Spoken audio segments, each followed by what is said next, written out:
Hi, welcome back to Emotional Mojo. You know, we've all seen the images of Hurricane Sandy on TV, but there are so many heroic stories that you have never heard of. Well, Maria Toski is an award-winning TV reporter and contributing author and photographer of the book Surviving Sandy, and this book chronicles Hurricane Sandy and its heroes. Welcome to our show, Mia. Well, thank you. It's wonderful to be here on Emotional Mojo. Really, this is what our show is all about. When we pick our stories and our headlines, we're trying to find the good in the stories. There's always that underlying good, I think, in even the worst situations. Well, there are so many, exactly to that point. And the thing that I love about this book is that it really started from the hearts of children.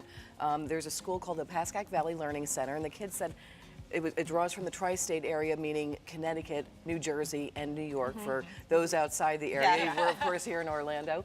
But it draws from the tri-state area, and the kids all saw all these people that were hurt and devastated by this storm, and so they went out and they started gathering some photos and some pictures. One of the parents was able to secure some funding, and the idea for this book was born. They came to me because I'm a professional journalist, Sure. and they went to a layout artist, and of course it's done professionally, and just some of the stories are just amazing. The resilience of people. But really just devastating still. A lot of people don't realize, I always say, you travel west of Pennsylvania, again, we're talking about the East Coast, but you travel west of Pennsylvania and it's almost become a non-story. Yet if you drive through neighborhoods in New York and New Jersey, you've got tens of thousands of people still out of homes. Well, and the difference with this area too, here in Florida, we're used to this, right? So we hear hurricane, we know how to prepare. I remember seeing the stories of people at stores buying microwave dinners, which it sounds so silly, but if you're not used to prepping for a hurricane, you don't know you won't have a microwave. So, I mean, we know Hurricane Sandy, it was the deadliest, most destructive hurricane of the 2012 Atlantic hurricane season.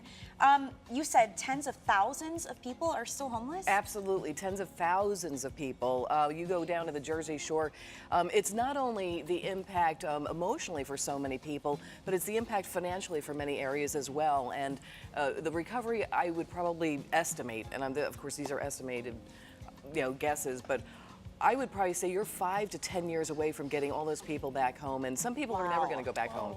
And to make this book, I mean, because we mentioned you also took part in some of the photography as well, so you had to go there and be in it and see some of the destruction like we were just seeing on the screen. What was that like? Well, I'm actually a TV reporter. I was down in Union Beach, New Jersey. I've been a photojournalist. I've worked all over the world. I've covered Hurricanes Katrina. I've covered the tsunamin in Southeast Asia.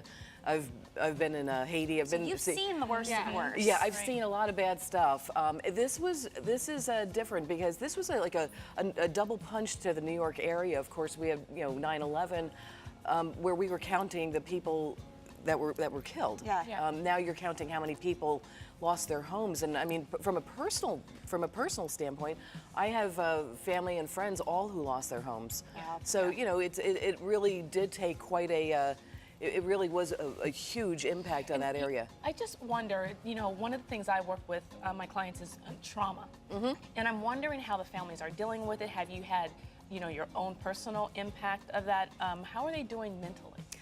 I think it depends. It's an individual thing. Sure. Some people are still struggling and are going to probably continue to struggle. But one of the things that, we talk about the Emotional Mojo, we saw so many volunteers, just like after 9/11, come to the area. I mean, I met a kid from Saudi Arabia that was working with a group called New York Says Thank You, that has already rebuilt 100 homes.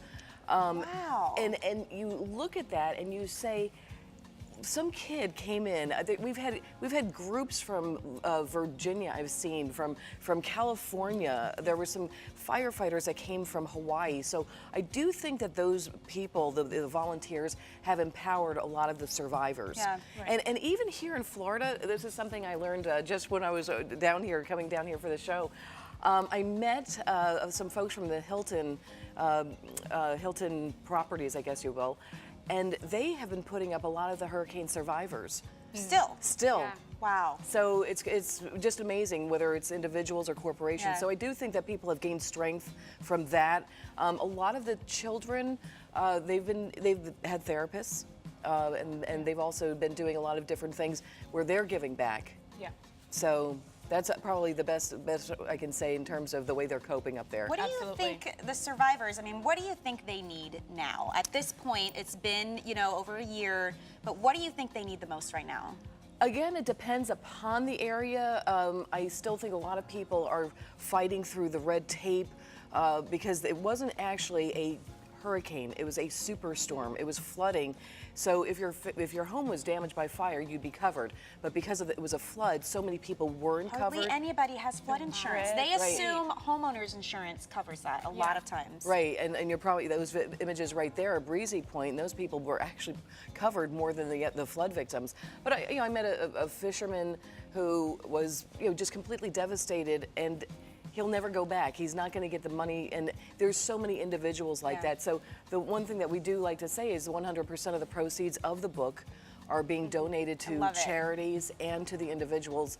And so, we do say, we've already given $5,000 away, 5 $1,000 checks to various charities. Great. So we do say, the more books we sell, the more charities and individuals What we can will help. we find in the book? Tell us a little bit about that. It talks about, it is a historical storm. You had the full moon, you had the high tide, you had this kind of like this perfect storm, if you will, come in. We've never seen the streets of Lower Manhattan flooded like that.